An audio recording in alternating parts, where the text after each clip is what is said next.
to the computer. All right, there we go. Okay, well, I'm going to go ahead and get started. I'm going to stop the share here for just a second, and we're going to go ahead and get started. I know we'll probably have a few people jump on late. That's all right. First of all, thank you so much for being a part of this. Thank you for watching the recording. If you're watching the recording, we got a tremendous training for you here today as we talk about the difference between professional and amateur. And the idea behind this is to embrace where you are. You want to be able to truly embrace where you are in this space, because everybody starts out as an amateur. Everyone starts as an amateur, but there's absolutely zero reason for everyone to remain an amateur.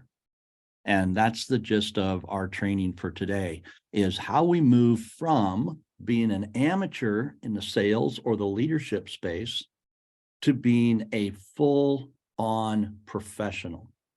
A professional, someone who is mastered in their skill set. See, let's read the difference here between the amateur and the professional. This says, and you want to pay attention to line number 2, because we're not looking at sports. We're not looking at those types of things. We're looking at the sales world, the leadership world. So we're looking at those environments. So let's look at definition number 2. It says a person, an amateur, is a person who is incompetent or inept in a particular activity. Incompetent or inept. That's not a space you want to fall into. That's not some place that you want to be highly engaged, is in the incompetence or the inept. Okay. So incompetent simply means not having or showing the necessary skills to do something successfully. Now, if you've had a chance to download your worksheet, anything that I have here, majority of what I have here in big letters, in capital letters, you're going to be able to write down in your worksheet. I highly encourage you to fill out the worksheet as we go. Okay.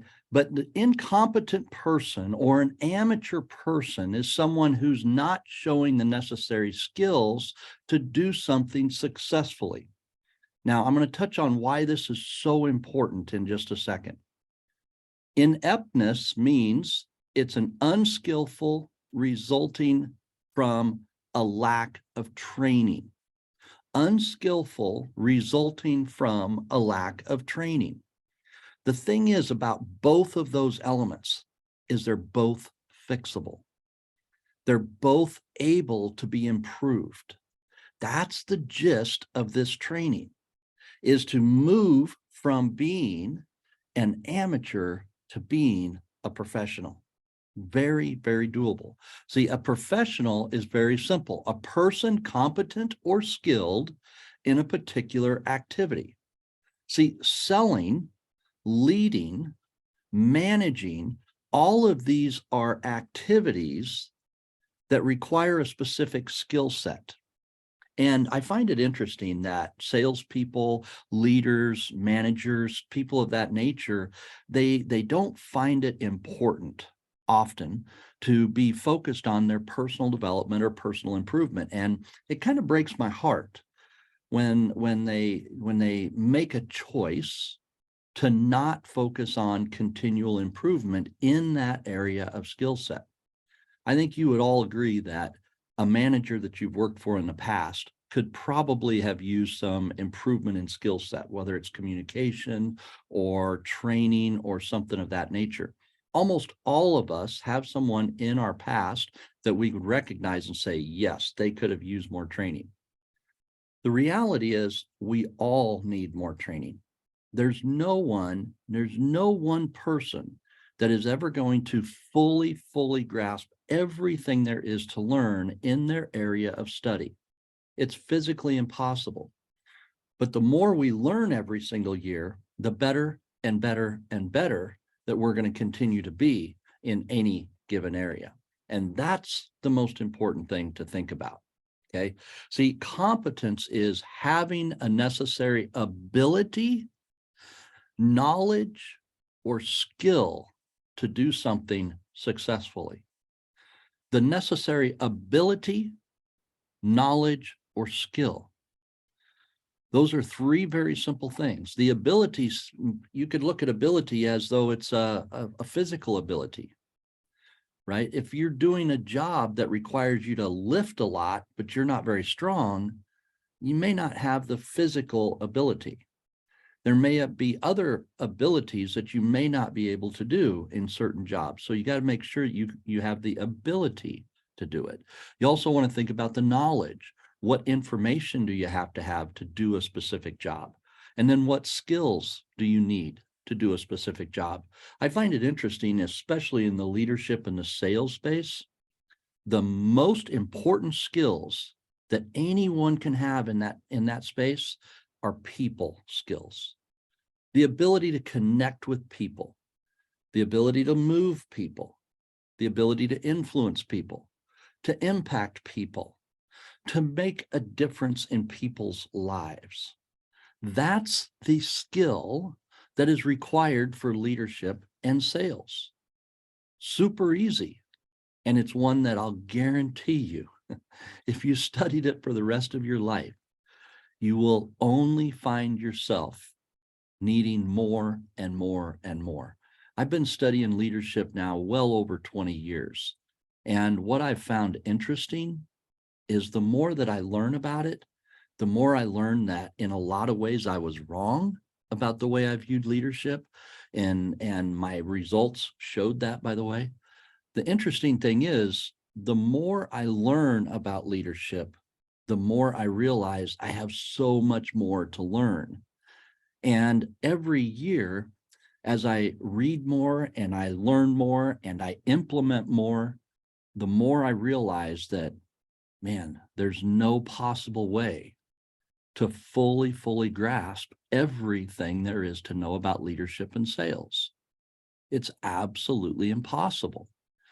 So I'm going to continue to focus in the areas that I need to grow the most. I'm going to continue to improve on the areas that are going to make the biggest difference.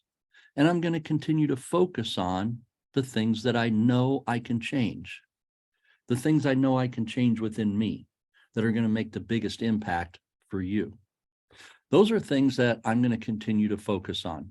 So let's dive in and look at 6 core things, 6 specific ways that you as a salesperson can move from amateur to professional. And this is a guaranteed 6 ways. Now, this is not an exhaustive 6 ways, but these 6 ways, I guarantee you, as you move from amateur to professional in these 6 areas and move your skill set to professional level, your results are going to begin to absolutely flourish. You will be getting different results than you've ever had in your life. If you consider yourself amateur salesperson, do these 6 things and it will move you to professional, especially if you study it for a period of time. Okay. So here's the first one. Professional salespeople maintain a humble confidence. Point number 1, bullet point number 1 says, equips a salesperson with a high level of certainty while always remaining flexible to learning and coaching. One of the greatest examples that I have for this was John Maxwell. When he started the John Maxwell team, which was his leadership and coaching team, one of the things that he did is he hired a staff, a whole group of people that were going to take his content and train other people with that content. He hired a coach to be a trainer. But what I found interesting is he also hired that coach not just for training, but also to be his personal coach.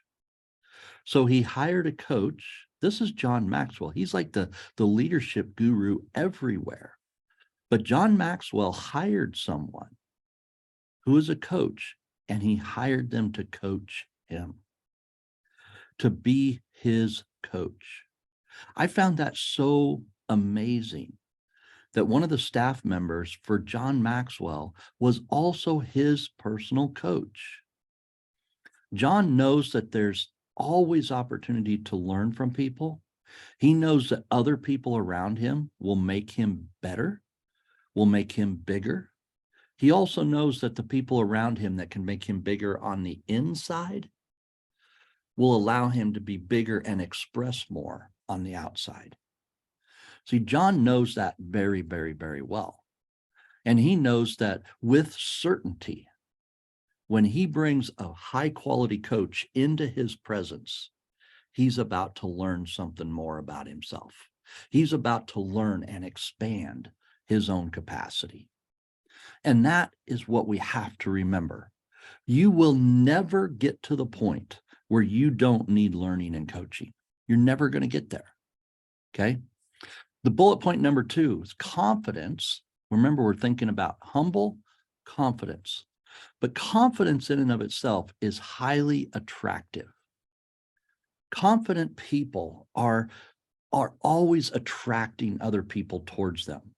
People with confidence have people flocking to them because they know that they're going to be able to learn something, right?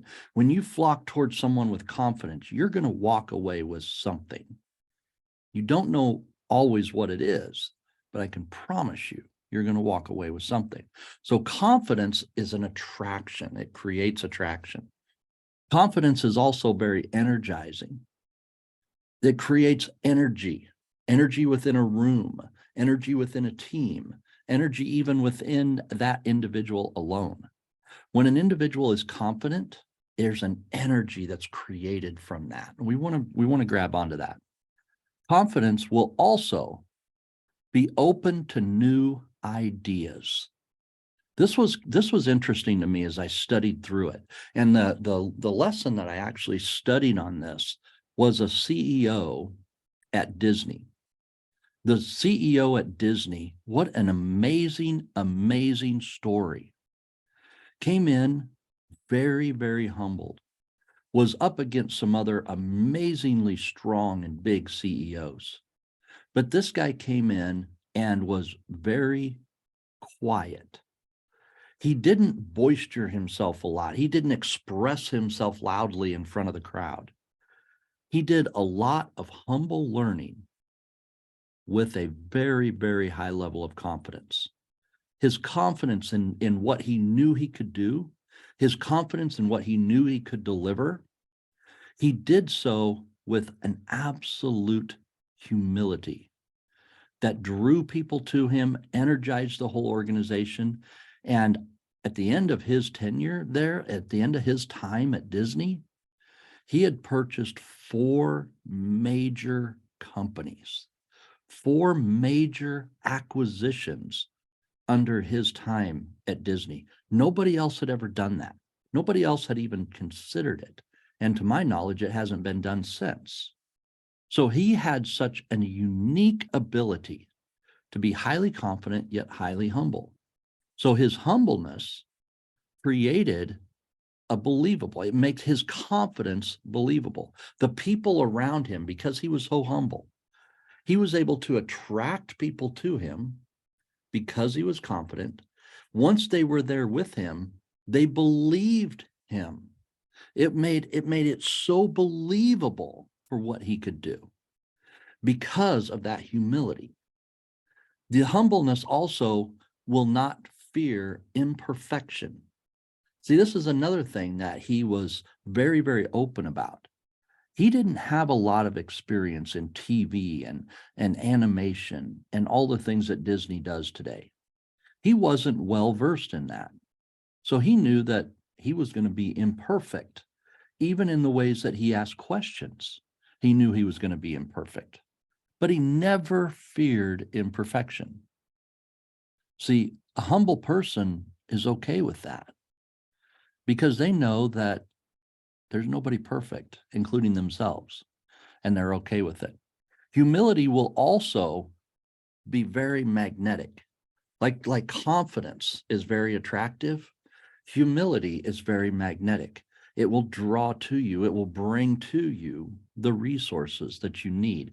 Humility will draw to you the things that are very, very important to your career, to your success. And that's an element that as you think about being a professional, you want these things in your life. You want to be attractive. You want to be energetic. You want to be open to new ideas. You want to be believable. You want to have a grasp that imperfection is okay. You also want to have magnetism, attracting to you the resources, the people, the groups, the teams, the opportunities that keep you moving towards the professionalism. It's a skill set. These things are learned skills, okay? Professional salespeople are giving creators. They're giving creators. So one of the things that I learned as I read through the scripture is Jesus said it's more blessed to give than to receive. So there's so many different ways to look at that. But as you think into that phrase, it's more blessed to give than to receive.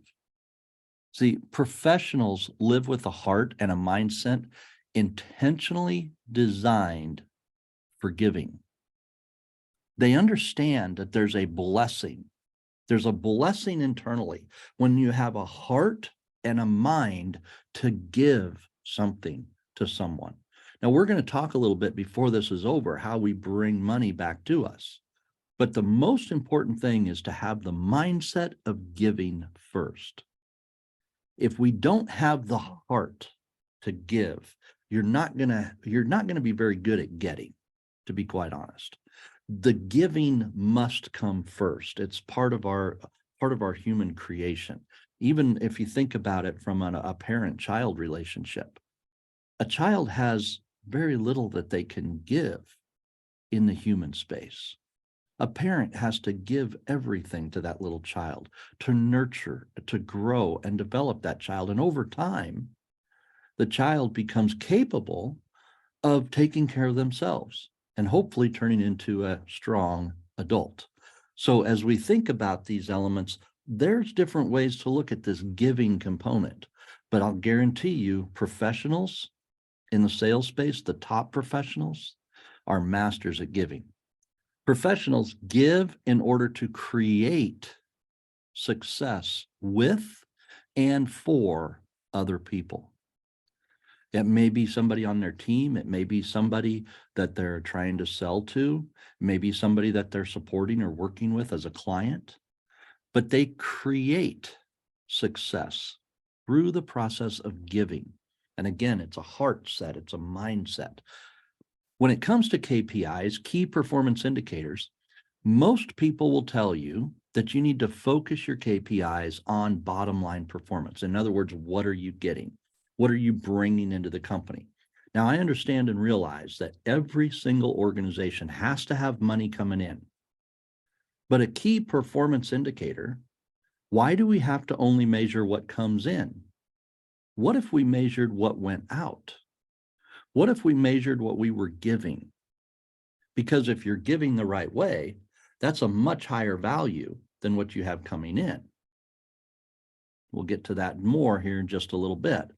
But when you think about having a heart of giving, putting out there with an open hand and giving things to people with that heart open, that, my friends, is an amazing measurement tool also.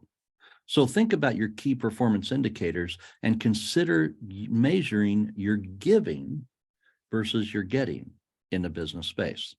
See, revenue should always be a byproduct of giving something of high value, your product, your service, in exchange for something of lesser value, the money that you're going to receive. If your product and service is not a higher value than the money that you're getting, you're not going to make an impact. You're going to lose the business. People will only do that for so long. People will only pay more for something for so long. And that becomes a real issue. You want to be able to measure those elements.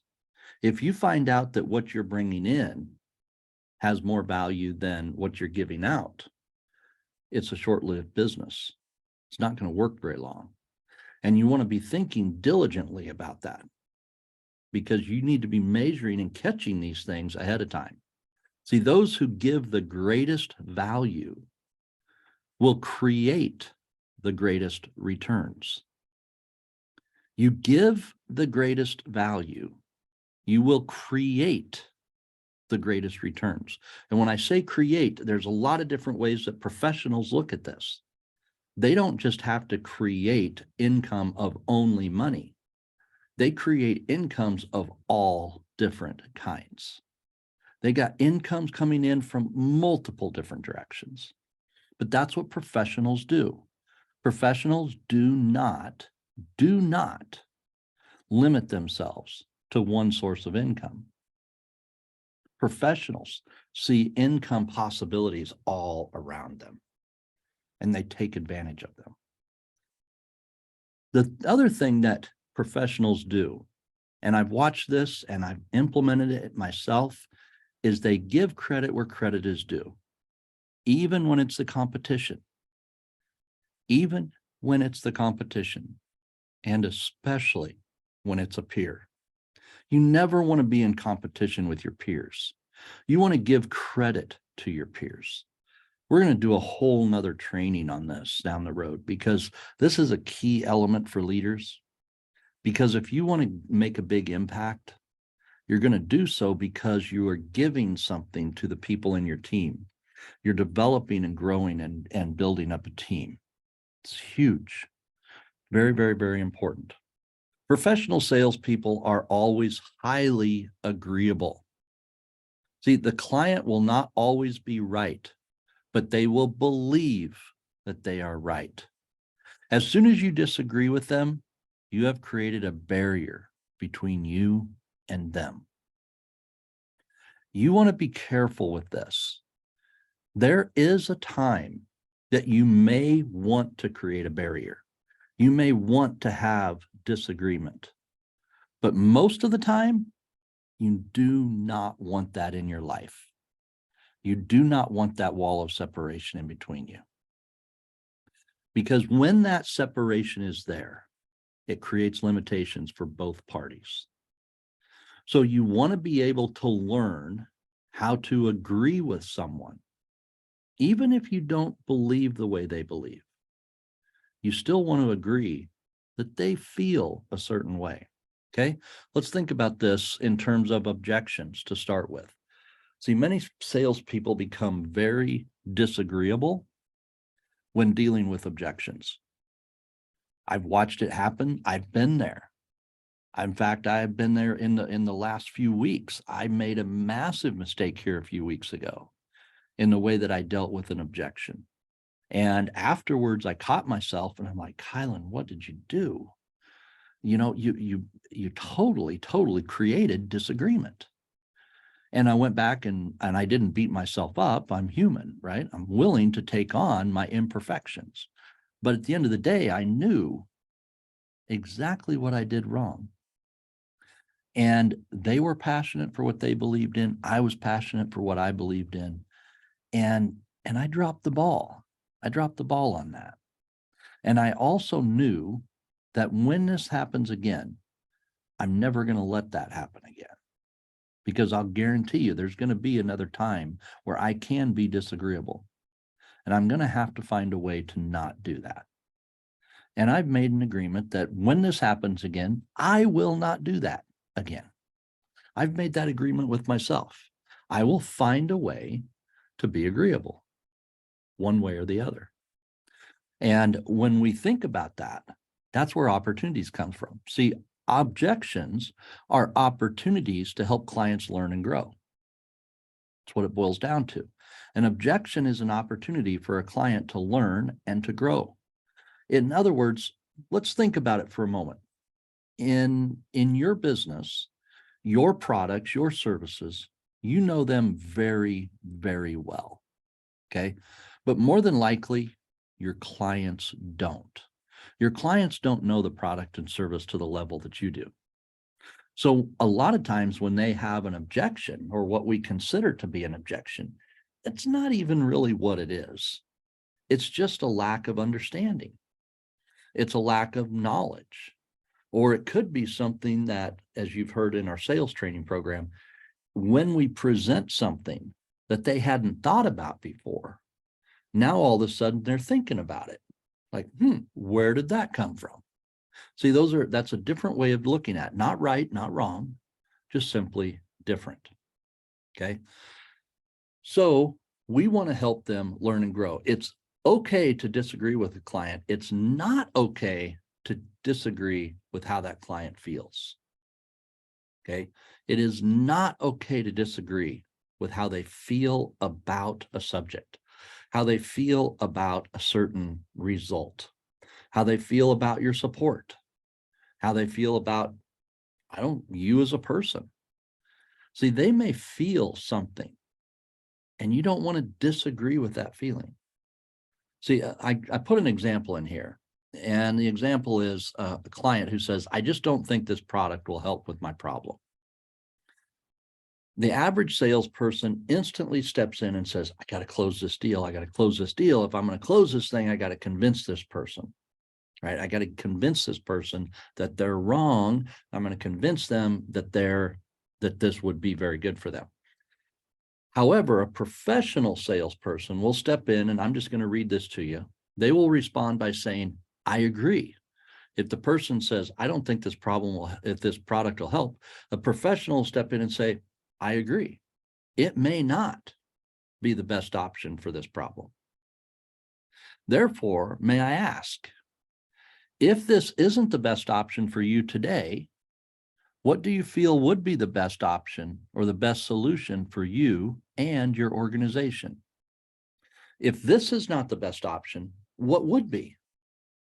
See, because now what I'm doing when I ask that, I truly, truly, truly want to know, is this not the best option, or did I not present to him the best option for this product? Did I not present or represent this the right way?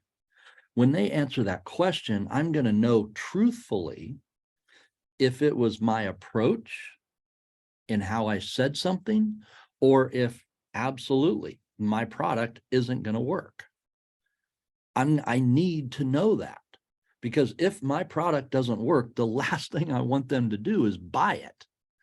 I do not want someone to buy a product that isn't going to work for them. So this is a process. This is a learned skill that you want to do. You don't want to convince someone, you want to lead someone. And you do that through the processes of letting them have their take on it, have their concern about it, and you're going to connect to it. This simple change brings down barriers. It also removes the sales pressure. See, there's a sales pressure there that you want to remove. You want to take all that away through all of the sales process. Anytime you sense that there's pressure, remove it. Okay. When the client begins telling you more about the solution that they envision, top salespeople will learn to leverage that line of thinking. See, professionals know how to listen to a proposal, listen to an objection, listen to a problem, listen to anything, and learn how to move that conversation forward in the right way. Okay. Goodness, we're running out of time. Professional salespeople listen to opinions on purpose. They listen to an opinion on purpose. It's not about what you know that matters. It's about how much you care about what they know that truly matters. How much do you care about what they know? They may know things about your product. I have seen times when a customer knows more about a product than the person selling it. That's an interesting problem. That's an interesting problem for the salesperson. If they've been taught to sell their features and benefits, but the customers knows more about the product than they do, they got a problem.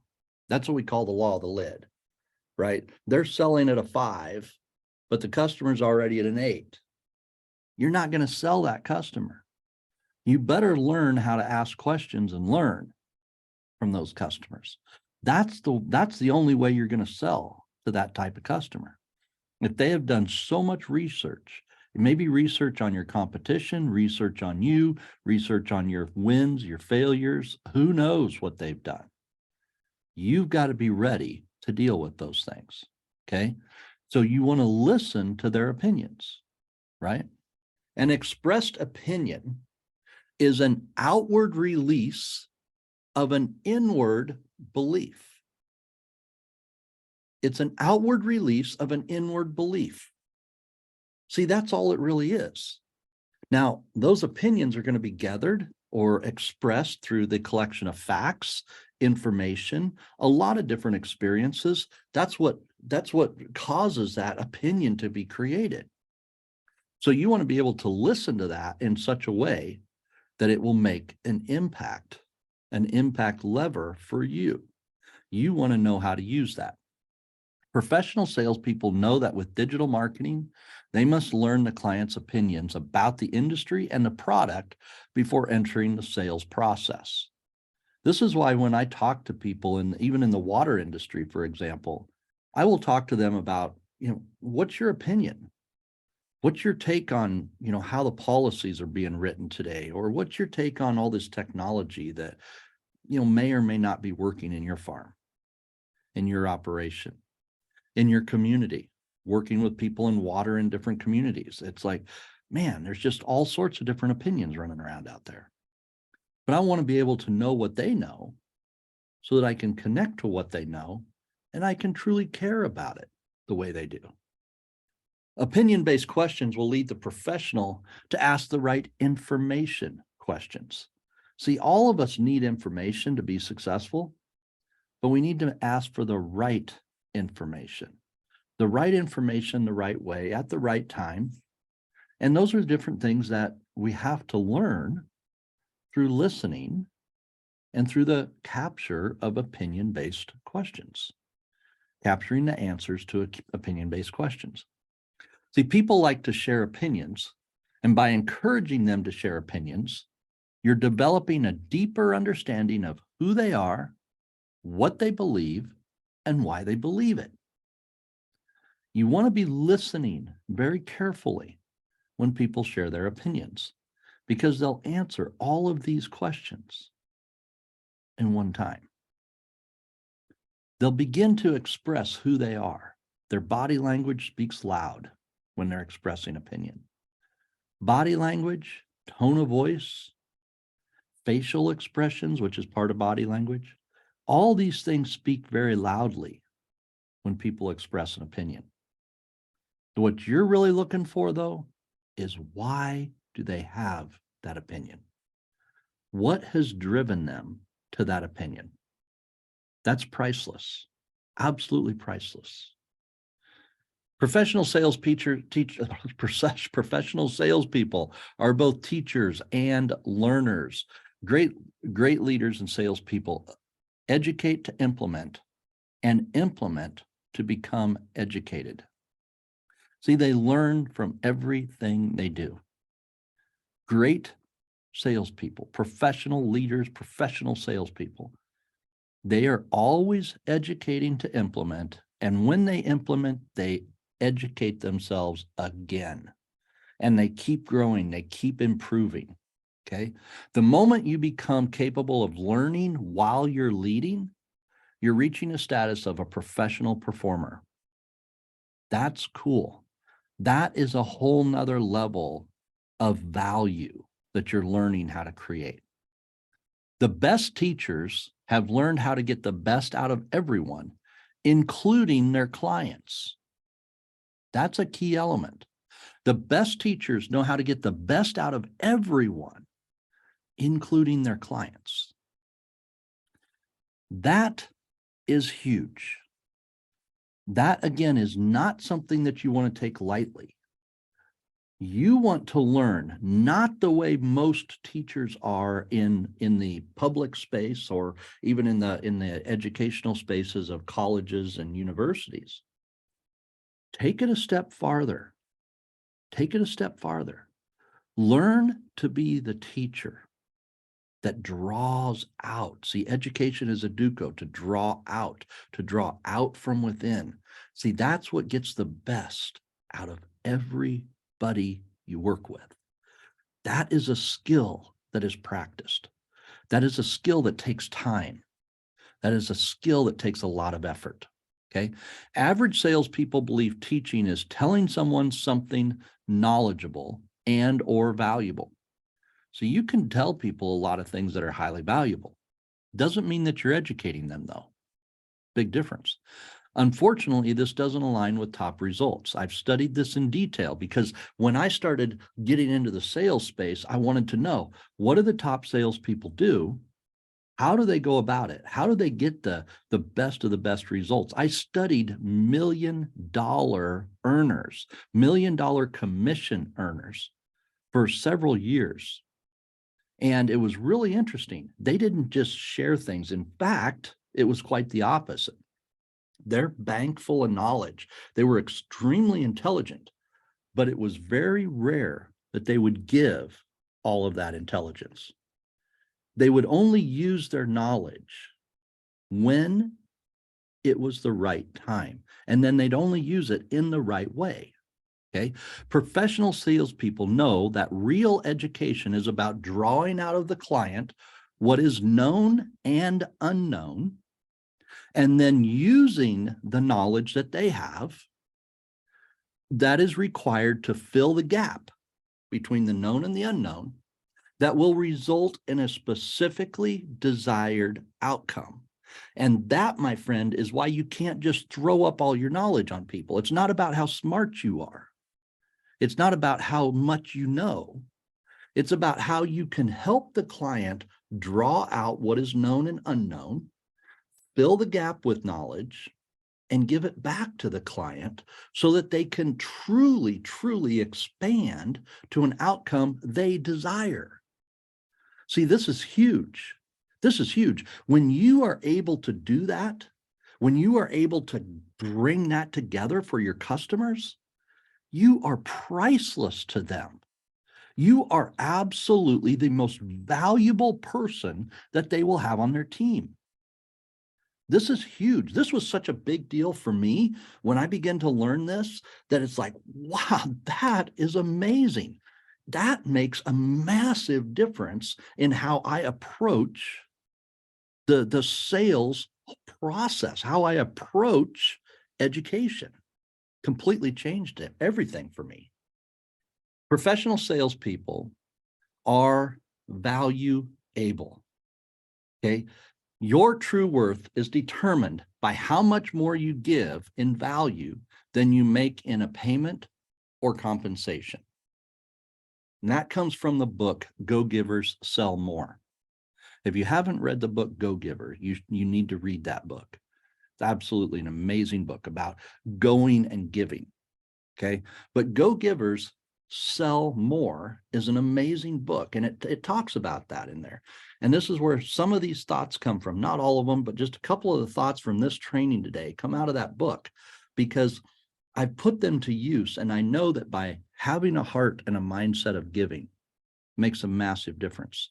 But see, it comes down to value. What kind of value? See, everything we've discussed up to this point will make a salesperson more valuable to the clients or professional or potential clients. Continuous personal development will increase your ability. Remember, we talked about competence. Your ability will be increased the more you develop yourself so that you can continually deliver higher value to your clients. Now, if you're in a leader's space right now, if you're in a position where you're leading a team, you should have personal development for your team as a top priority for you. You should be helping, equipping, and holding them accountable to professional development. personal, professional development, because it's so, so key to their ability to move people, their ability to lead. Consistently evaluate any area where you're weak in delivering value and create a strategy to improve your ability to deliver value in that area. Increase your ability to deliver value. Again, priceless part of the process. Absolutely priceless. Okay, let's keep going. I wanted to give you here a quick bonus, and then we're gonna wrap it up. This is another thing that I really wanted to throw in here just because it's critical. It's critical to your mindset. It's critical to your belief system. Professionals never lose. This was another key element that I've really wondered about how to teach on it. I've wondered about how to the best ways to influence people with it, because it really does come down to a heart set and a mindset. And people who study personal development and implement personal development understand this wholeheartedly. Individuals who don't understand this per se. Okay. So let me try to share this with you in the best possible way that I can. I put a couple of bullet points up here for you, and I think it'll make sense. Okay. When your aim is to increase influence and impact with any person, it's impossible to lose if you're consistently improving yourself. Think about that for a moment. If your objective, when you head out to talk to somebody new, when you head out and talk to a potential client, I want you to understand that if your goal and your core objective is to increase influence with that person and impact them somehow positively in their life, and if you can do that in some, even the smallest way, you did not lose. That was a win. Now, you may have not made money on that at that time, but that in no way indicates that you lost. Your ability to add value to people, your ability to influence and impact people is the greatest thing that you can give to anyone. So the more that you learn to take into your heart and mind that your ability to influence somebody and to impact them is the key steps to increasing your sales, you will never, ever, ever lose. Some of your customers may take you 3 or 4 or 5 years to get them into your company, to get them to buy your product, to get them to buy your service. It can take a long time, but I will promise you, if you are focused on delivering influence and impact, that income most assuredly will come. Okay? Establish an always win mindset. This goes right along with bullet point 1. You must have the mindset that you don't lose. Period. Everything you do is about winning. Everything you do is about moving the needle forward. Everything you do is about moving in the right direction. Okay? It's the direction that takes you to a win. That's what you have to have in your mind. You have to believe that wholeheartedly. Remember, income is not just money. You will also receive it through true life-induced education if you're open to receiving it. See, even every time you miss an opportunity to draw money in from giving something to someone, anytime you miss that, you've learned something else. It may be you've learned what not to do in a scenario, but you want to be grabbing and bringing into your life education consistently. And that is always a win. Right now, I'm learning so much about selling on camera. I'm learning so much about influencing through the camera. See, I can't reach out and touch you right now. I can't see your body language. I can't see all the different details. So it makes it hard. But guess what? I'm learning different ways to influence through this medium. And I'm going to continue to learn, and I'm going to continue to educate. I'm going to continue to make myself a winner after every single video I create, after every single training I do. I'm going to continue to get better and better and improve. And I'm challenging you to the very same thing in every aspect of your life. You want to be able to put yourself out there in such a way that you never lose. Now, think about what that does to your confidence. Professionals never lose. That's a big deal. The last thing here, the bigger you think, the bigger you'll win.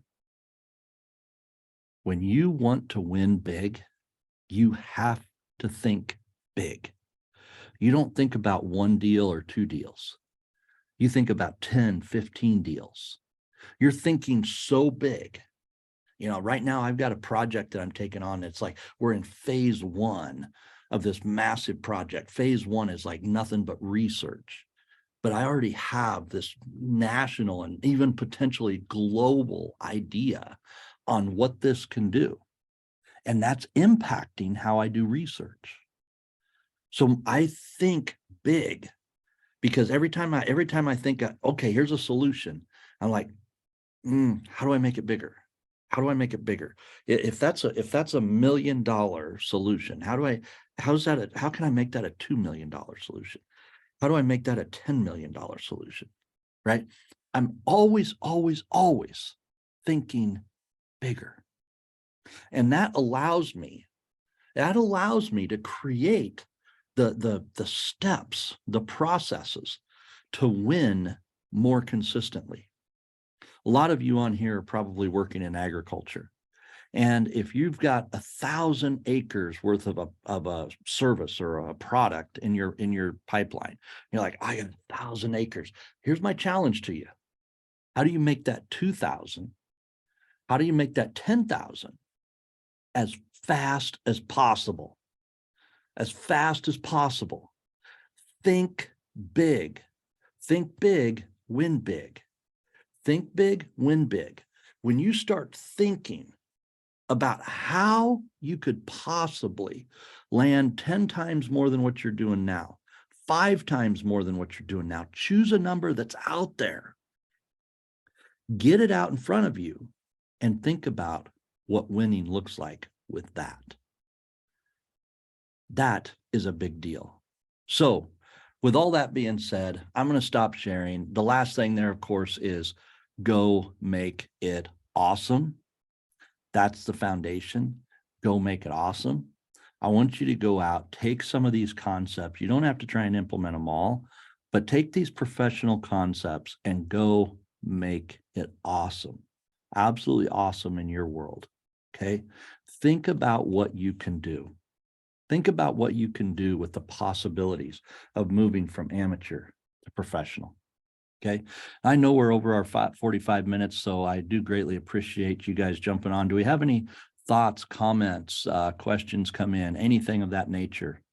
Rebecca, Brittany, looks like we're on here. Anything at all come through?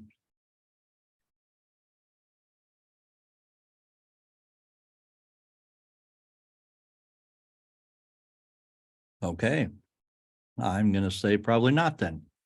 All right, my friends. Well, thank you so much for jumping on here and being a part of this. I greatly look forward to serving you guys in the future. As you have, objections that come up, if things happen in your life that you want to be able to talk through some things, by all means, call me. Call me. Be more than happy to talk through things with you and help you move you and your career to the next level. All right. God bless. Make it awesome.